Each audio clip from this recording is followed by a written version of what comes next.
اعوذ باللہ من الشیطان الرجیم بسم اللہ الرحمن الرحیم۔ آج کی ویڈیو کا ٹاپک ہے نوافل۔ رمضان المبارک میں ہمیں نوافل پر بھی توجہ دینی چاہیے، کیونکہ ماہ مبارکہ میں نوافل کی ادائیگی انتہائی باعث اجر ثواب ہے۔ نفل اس کام کو کہتے ہیں جو مسلمان پر فرض نہ ہو اور وہ اسے اپنی خوشی سے انجام دے۔ اس مفہوم کے اعتبار سے نماز نفل میں ہر وہ نماز آتی ہے جو فرض نہ ہو، مثلاً فرائض سے پہلے بعد والے نوافل اور دائمی سنتیں، نماز وتر، نماز تہجد، نماز چاشت۔ نفل نماز کے فضائل کیا ہو سکتے ہیں؟ اسلام میں نفل نماز کی بہت اہمیت اور فضیلت ہے۔ اگر فرض نمازوں میں کوئی کمی رہ جائے، مثلا نماز مکمل خشوع و خضوع کے ساتھ نہ پڑھی جائے تو اس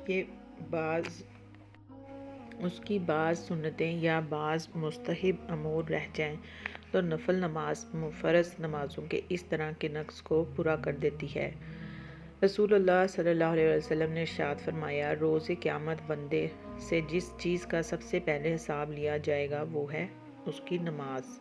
اگر اس نے مکمل کیا ہوگا تو وہ اس کے لیے مکمل لکھ لی جائے گی، اور اگر اس نے مکمل نہیں کیا ہوگا تو اللہ تعالیٰ فرشتوں کو حکم دے گا، ذرا دیکھو میرے بندے نے کوئی نفل نماز بھی پڑھی تھی یا نہیں۔ اگر نفل نماز پڑھی تھی تو اس کے ذریعے اس کی فرض نمازوں کو مکمل کر دو، پھر زکوٰۃ کا اور اس کے بعد باقی تمام اعمال کا حساب بھی اسی طرح سے لیا جائے گا۔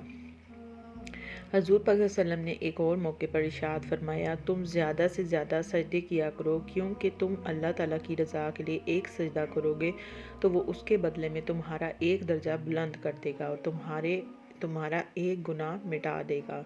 کثرت سجود سے مراد فرائض کے علاوہ نفل نماز کثرت سے پڑھنا ہے، تاہم یہ بات ذہن میں رہے کہ نفل کی ادائیگی میں بھی مسلمان کو نبی کریم صلی اللہ علیہ وسلم کا اسوہ حسنہ اپنے سامنے رکھنا چاہیے، کیونکہ تمام تر خیر و بھلائی صرف اس عمل میں ہے جو نبی کریم صلی اللہ علیہ وسلم کی سنت طیبہ کے مطابق ہو، اور جو شخص نبی کریم صلی اللہ علیہ وسلم کی سنت مبارکہ کو مد نظر رکھ کے اور آپ صلی اللہ علیہ وسلم سے آگے بڑھنے کی کوشش کرے تو وہ گویا یہ ثابت کرنا چاہتا ہے کہ وہ نبی پاک صلی اللہ علیہ وسلم سے زیادہ متقی اور پرہیزگار ہے، حالانکہ آپ صلی اللہ علیہ وسلم سے زیادہ متقی اور پرہیزگار کوئی ہو ہی نہیں سکتا۔ سیدنا ربیعہ بن کعب السلمہ بیان کرتی ہیں کہ میں رسول اللہ صلی اللہ علیہ وسلم کے پاس گزارتا تھا، ایک رات میں آپ کے پاس وضو کا پانی اور آپ کی ضرورت کی اشیاء لایا تو آپ صلی اللہ علیہ وسلم نے فرمایا، تم سوال کرو۔ میں نے کہا، میں آپ سے اس بات کا سوال کرتا ہوں کہ میں جنت میں آپ کے ساتھ داخل ہوں۔ آپ صلی اللہ علیہ وسلم نے فرمایا، کوئی اور سوال؟ میں نے کہا، بس یہی ہے۔ تو آپ صلی اللہ علیہ وسلم نے فرمایا، تم کثرت سجود کے ساتھ اپنے نفس پر میری مدد کرو، تم کثرت سے نوافل ادا کیا کرو۔ اس حدیث شریف میں نبی پاک صلی اللہ علیہ وسلم نے اپنے اس پیارے صحابی کو جو رسول اللہ صلی اللہ علیہ وسلم کے ساتھ جنت میں داخل ہونے کا خواہش مند تھا، اس بات کی وصیت فرمائی کہ وہ کثرت سے نوافل ادا کرے تو اللہ تعالیٰ اسے جنت میں رسول اللہ صلی اللہ علیہ وسلم کی رفاقت عطا فرما دے گا۔ نماز نفل کی ادائیگی کا بہترین طریقہ اپنا گھر ہے، اپنی جگہ ہے، اس لیے اپنے گھر میں ادا کرنی چاہیے، کیونکہ اسے گھر میں برکت بھی پڑتی تھی۔ رسول اللہ صلی اللہ علیہ وسلم نے فرمایا، تم میں سے کوئی شخص جب مسجد میں نماز پڑھے تو وہ اپنی نماز میں سے کچھ حصہ اپنے گھر کے لیے بھی رکھے، کیونکہ اگر گھر میں کچھ نماز ادا کرنے سے اللہ تعالیٰ گھر میں خیر و بھلائی لاتا ہے۔